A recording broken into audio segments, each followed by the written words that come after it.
નમસ્તે મિત્રો. આજે હું એક કાવ્ય જે રોબર્ટ ફ્રોસ્ટનું છે એને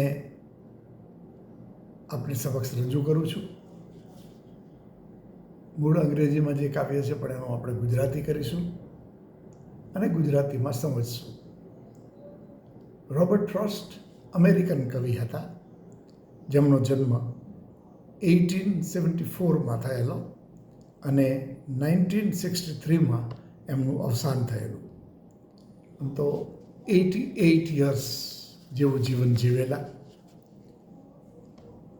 પોતે રૂરલ લાઈફમાં ખૂબ માનતા, એ એને ગમતું. ખેતીવાડીમાં, કૃષિમાં પણ એને રસ હતો અને એમ પણ કહેવાય છે કે એ પોતે બટેટા ઉગાડવાનું, વાવવાનું કામ કરતા. પોતે ભણેલા ખરા પણ ડિગ્રી ન મેળવી. એમને બચપણથી જ કાવ્યના લેખનમાં અને પ્રકૃતિમાં, કુદરતમાં રસ હતો. એમના પિતા શિક્ષક જ હતા અને એની અસર ચોક્કસપણે રોબર્ટ ફ્રોસ્ટ ઉપર થયેલી. રોબર્ટ ફ્રોસ્ટ છે એ યુવાનીમાં એક એલિનોર નામની મહિલાના પ્રેમમાં પડ્યા અને એમણે લગ્ન કરવાની વાત કરી કે આપણે લગ્ન કરીએ. શરૂઆતમાં તો એલિનોરે એ સ્વીકાર્યું નહીં, પણ પછી બંનેના લગ્ન થયા અને એમણે બંને 6 બાળકોના માતા પિતા બન્યા. રોબર્ટ ફ્રોસ્ટ છે એને આપણે જ્યારે સમજીએ ત્યારે વાત એ છે કે એ એકદમ સીધા સાદા, પ્રકૃતિ પ્રેમી અને હંમેશા ફરજમાં, ડ્યુટીમાં, કર્મમાં માનતા હતા. એ હંમેશા માનતા કે આપણે આપણું જે કામ છે એ ખાસ કરવું જોઈએ. ભલે તમે પ્રકૃતિના પ્રેમમાં હો, પણ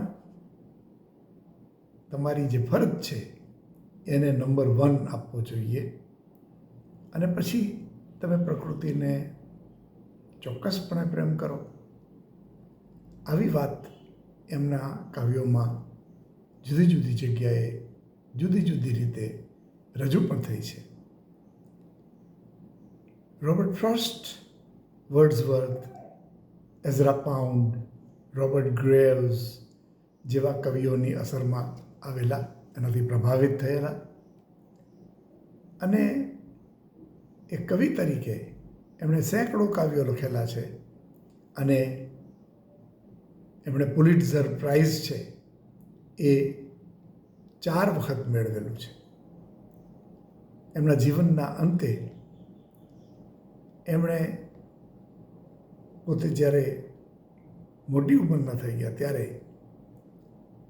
જ્હોન કેનેડી જે અમેરિકાના પ્રેસિડેન્ટ બનેલા, ત્યારે એમના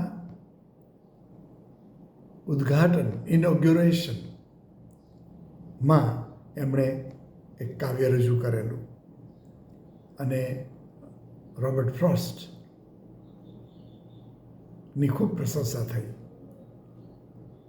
કેનેડીને એ કાવ્ય ખૂબ ગમ્યું.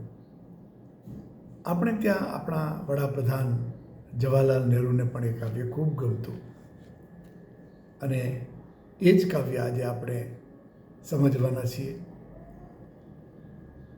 નહેરુજીને પણ એ કાવ્ય ખૂબ ગમતું અને એમ કહેવાય છે કે એમના ટેબલ પર કાચની નીચે એ કાવ્યની 4 પંક્તિઓ, જે છેલ્લી 4 પંક્તિઓ છે એ હંમેશા ત્યાં રહેતી. એવી જ વાત કેનેડીની પણ છે, એને પણ ખૂબ ગમતું. એટલે આપણે સમજી શકીએ કે એમના જે કાવ્યની અંદર જે વિશેષતા છે એ કે આવા બે પ્રભાવિત કરનારા નેતાઓ કેનેડી અને જવાહરલાલ નહેરુ એ પણ આ કાવ્યથી ખૂબ પ્રભાવિત થયેલા. એમની જે કાવ્યની સ્ટાઇલ હતી રોબર્ટ ફ્રોસ્ટની એ એકદમ સિમ્પલ હતી. એ રાઇમિંગમાં પણ એ બહુ સરળ રીતે ઘણીવાર એ બી પહેલું અને ત્રીજું, બીજું અને ચોથું એ પંક્તિઓની વચ્ચે પ્રાસ રહેતો, અથવા તો ક્યારેક ક્યારેક એ બી એટલે પ્રથમ બે અને 3-4 એની વચ્ચે પ્રાસ રહેતો. એટલે આમ ગણીએ તો એ બહુ જ ટેકનિકલ આસ્પેક્ટમાં બહુ પડતા નહીં, સરળ રીતે એ કાવ્ય લખતા. એમ પણ કહેવાય છે કે એના ઘણા કાવ્યોમાં બ્લેન્ક વર્સ, જેને આપણે મુક્ત કહી શકીએ, એવા ફ્રી વર્સમાં પણ એમણે કાવ્યો લખેલા છે. એ આ મોડર્નિસ્ટ કવિ ગણાય, જેણે આધુનિક કવિ તરીકે કાવ્યો લખેલા છે. અને એમના જે થીમ્સ છે એ હંમેશા યુનિવર્સલ, વૈશ્વિક પ્રકારના રહ્યા છે. એમ પણ કહેવાય કે એમણે મોટા ભાગે જે કાવ્યો લખ્યા છે એ પ્રકૃતિ, એકાંત, ફરજ, સુંદરતા પ્રકૃતિની, એ એના ખાસ મહત્વના વિષયો હતા.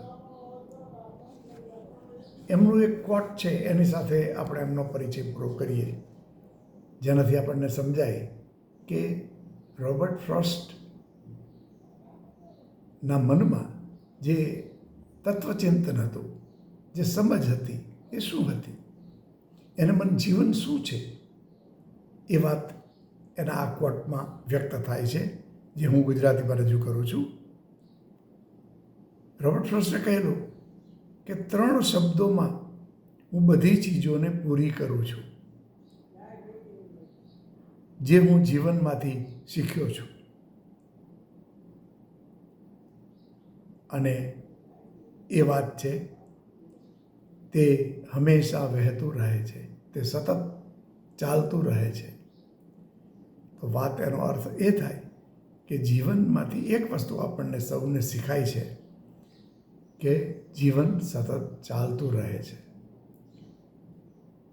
વહેતું રહે છે, પસાર થતું રહે છે. એટલે જીવનનો સાર શું છે? What is life? Life is a flow, એક પ્રવાહ છે જે વહેતો રહે છે. તો જીવન વિશે એમની આ સમજવા જેવી છે. અને હવે આપણે મૂળ વાત પર આવીએ છીએ, જે આપણો એપિસોડ છે. ખરેખર તો આ એનું કાવ્ય છે, એ હું પહેલાં વાંચું છું અને પછી એનું ગુજરાતી કરીશ. Whose woods these are, I think I know. His house is in the village though. He will not see me stopping here to watch his woods fill up with snow. My little horse must think it queer to stop without a farmhouse near. Between the woods and the frozen lake, the darkest evening of the year, he gives his harness bells a shake to ask if there is some mistake. The only other sounds is the sweep of easy wind and downy flake. The woods are lovely, dark and deep, but I have promises to keep and miles to go before I sleep.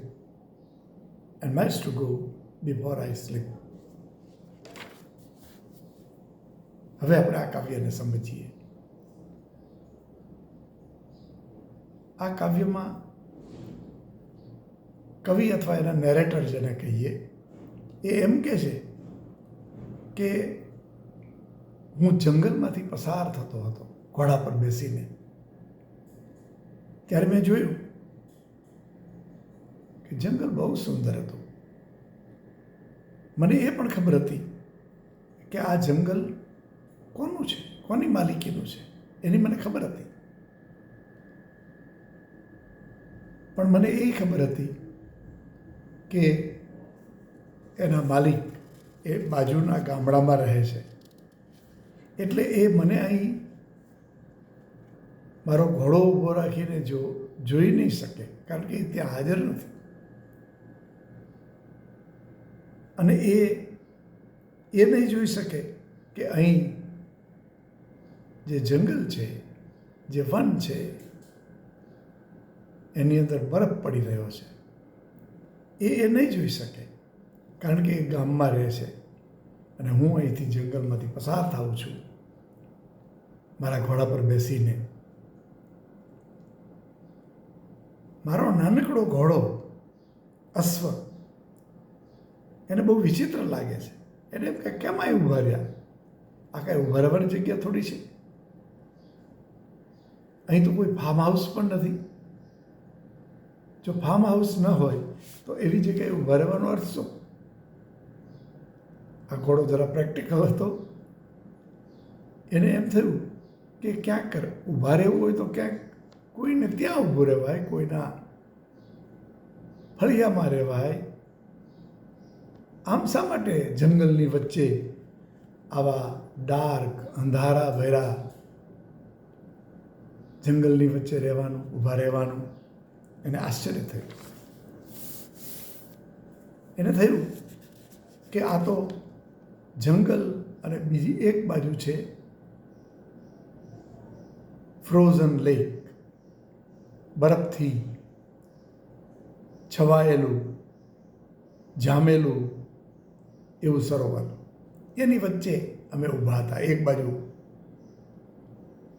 જંગલ છે અને બીજી બાજુ frozen lake છે. એટલે કે જેની અંદર એક તરફ વન છે, જંગલ છે, વૃક્ષો છે, ગ્રીનરી છે, અને બીજી તરફ સફેદ લેક છે બરફને કારણે. And the darkest evening of the year. અને સાંજ પડી ગઈ છે. અને સાંજે કેવી? ડાર્કેસ્ટ ઇવનિંગ, એકદમ અંધારી, ખૂબ અંધારું થઈ ગયું હતું. કારણ કે એક તો જંગલ પણ ગાઢ હતું અને સાંજ પડી ગઈ હતી, એટલે ડાર્કનેસ છવાઈ ગયો હતો. એ ઘોડાને તો વધારે ઘોડાને તો બહુ જ નવીન લાગ્યું કે આવું શા માટે ઊભા રહેવું જોઈએ આવી જગ્યાએ. એટલે ઘોડાએ શું કર્યું? એણે એના ગળામાં રાખેલા જે ઘંટડીઓ હતી એને વગાડી, હલાવીને. અને એવી રોબર્ટ ફ્રોસ્ટને જાણ કરવાનો અથવા તો નેરેટરને જાણ કરવાનો પ્રયત્ન કર્યો કે શા માટે આપણે અહીં ઊભા છીએ. એણે કદાચ એવું પૂછ્યું કે શું તમે ભૂલ તો નથી કરીને આવી જગ્યાએ કેમ ઊભા રહ્યા? અને એકમાત્ર અવાજ આવતો હતો ધીમા ધીમા પવનનો અને ધીમે ધીમે પડતા બરફનો. બસ કોઈ અવાજ નહોતો. there was a complete silence. પણ એક શાંત જેવો ધીમો ધીમો અવાજ આવતો હતો. એ બે પ્રકારના અવાજ હતા. એક હતો ધીમો પવન અને બીજો ધીમે ધીમે પડતો બરફ.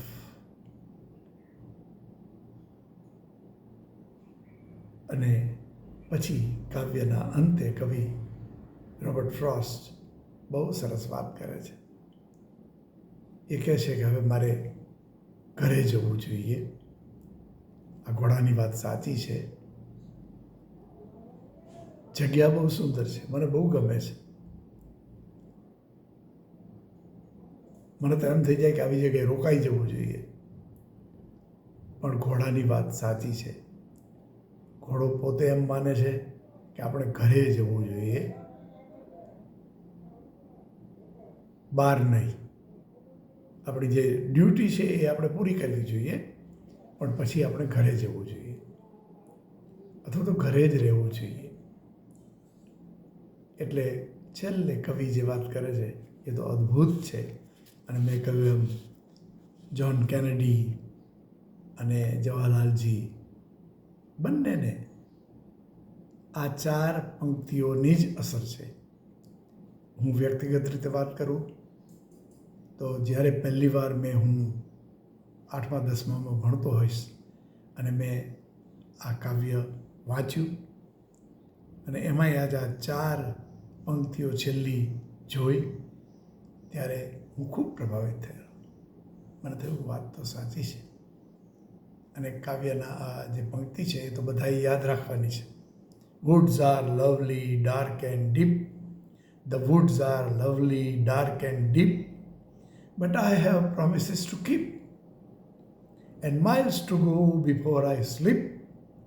And miles to go before I sleep. કવિ કહે છે, રોબર્ટ ફ્રોસ્ટ કહે છે કે આ જે જંગલ છે એ ખૂબ સુંદર, અંધારા ભર્યું અને એકદમ ઉનાળ ભર્યું છે. પણ મારે તો આપેલા વચન છે એને પાળવાના છે. મેં વચન આપ્યા છે અને એને મારે પૂરા કરવાના છે. And miles to go before I slip. અને હું ઊંઘી જાઉં, સૂઈ જાઉં એ પહેલાં તો મારે માઇલોનું અંતર કાપીને ઘરે પહોંચવાનું છે. માઇલોનું અંતર કાપીને મારે ઘરે પહોંચવાનું છે. આ 4 પંક્તિને 2 રીતે આપણે જોઈએ. એક એનો જે ડાયરેક્ટ સીધો અર્થ કહીએ તો કવિ એમ કહે છે કે વાત સાચી છે, માઇલો કાપવાના છે અને એ અંતર પૂરું કરીને મારે ઘરે પહોંચવાનું છે અને પછી મારે આરામ કરવાનો છે, સૂવાનું છે. પણ એ પહેલાં મેં જે વચનો આપ્યા છે,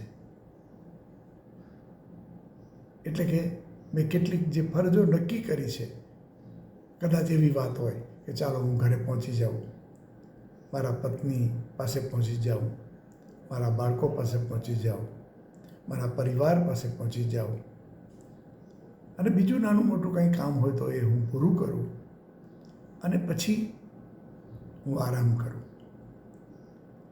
આ it is the direct meaning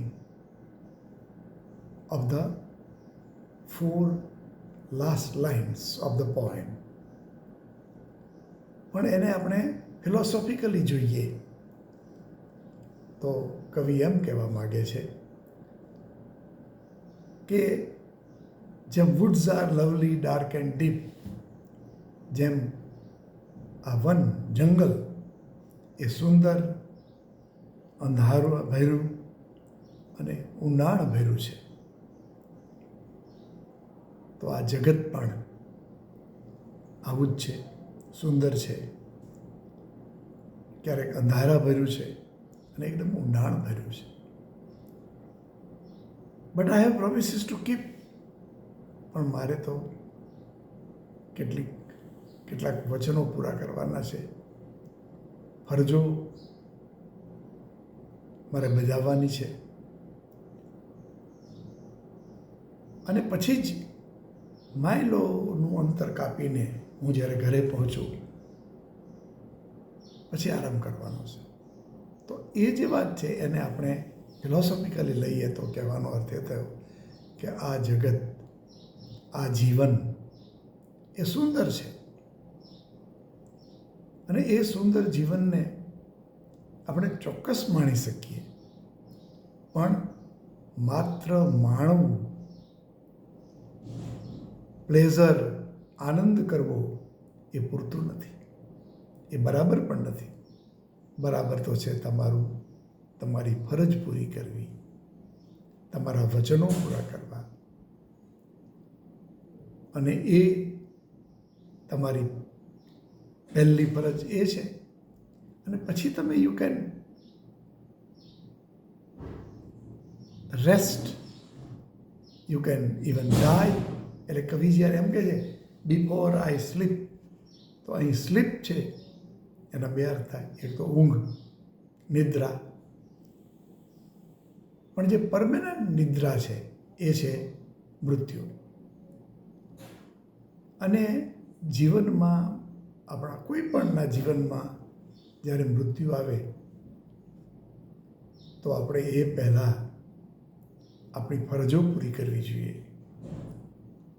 અને ફરજો પૂરી કર્યા પછી તમે એ દીર્ઘ નિદ્રા, ડેથ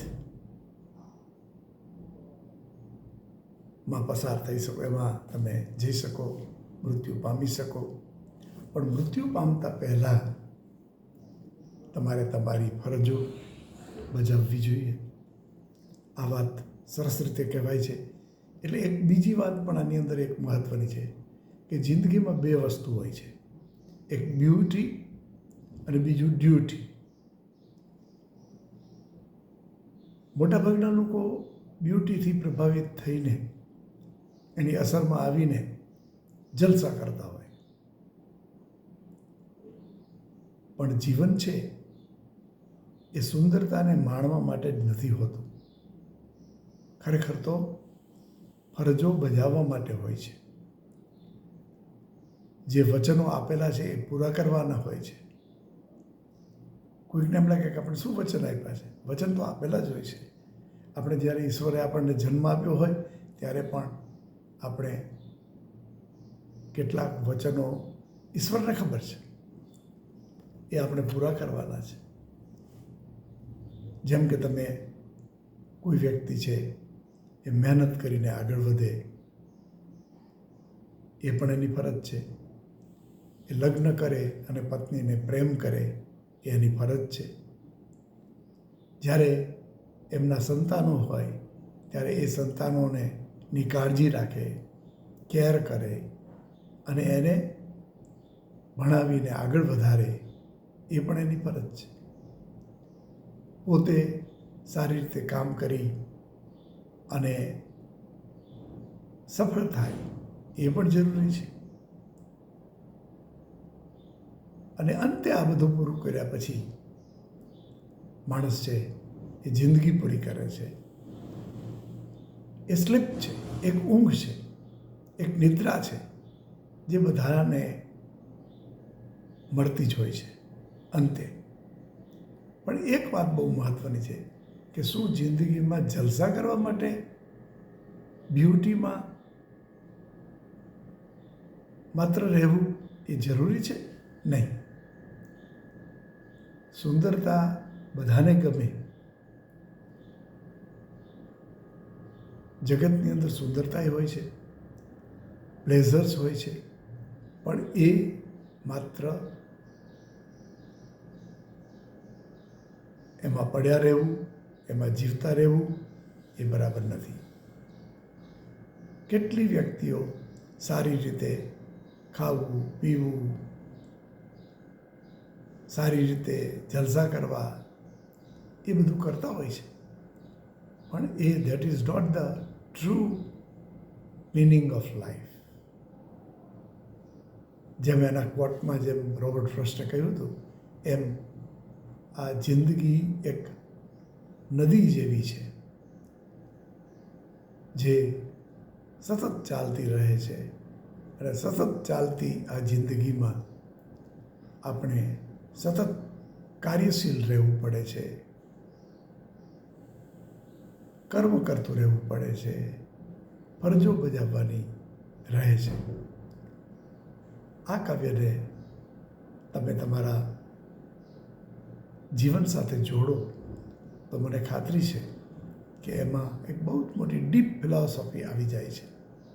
આમ ગણીએ તો ભગવદ્ ગીતામાં જેમ કર્મણ્યે વાધિકારસ્તે માં ફલેષુ કદાચનમ કહેવાય છે એમ આપણે બસ આપણી ફરજ બજાવવાની છે. અને ફરજ બજાવવી આમ ગણો તો દાખલા તરીકે મારી વાત કરું તો હું એક નિવૃત્ત પ્રોફેસર તરીકે આપની સમક્ષ આ બધું રજૂ કરું છું. એમાં કંઈ હું સૌંદર્ય માણવાની પણ વાત નથી કે નથી જલસા કરવાની. ખરેખર તો એક શિક્ષક તરીકે ફરજ બજાવવાની. આજે ભલે I am no more a teacher in any college or university,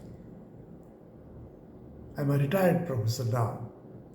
પણ એક રિટાયર્ડ પ્રોફેસરે પણ જિંદગીભર ભણાવ્યું છે અને છેલ્લા શ્વાસ સુધી કંઈક ભણાવતા રહીએ, કંઈક કહેતા રહીએ અને અમે પણ એ રીતે જીવતા રહીએ એ આવશ્યક છે. તો આ કાવ્યને મારા માટે પણ એટલું જ અગત્યનું છે અને આઈ એમ વેરી હેપી કે હું આ કાવ્ય આજે આપની સમક્ષ રજૂ કરી શક્યો. તો આપનો સૌનો આભાર. Thank you very much. Thank you.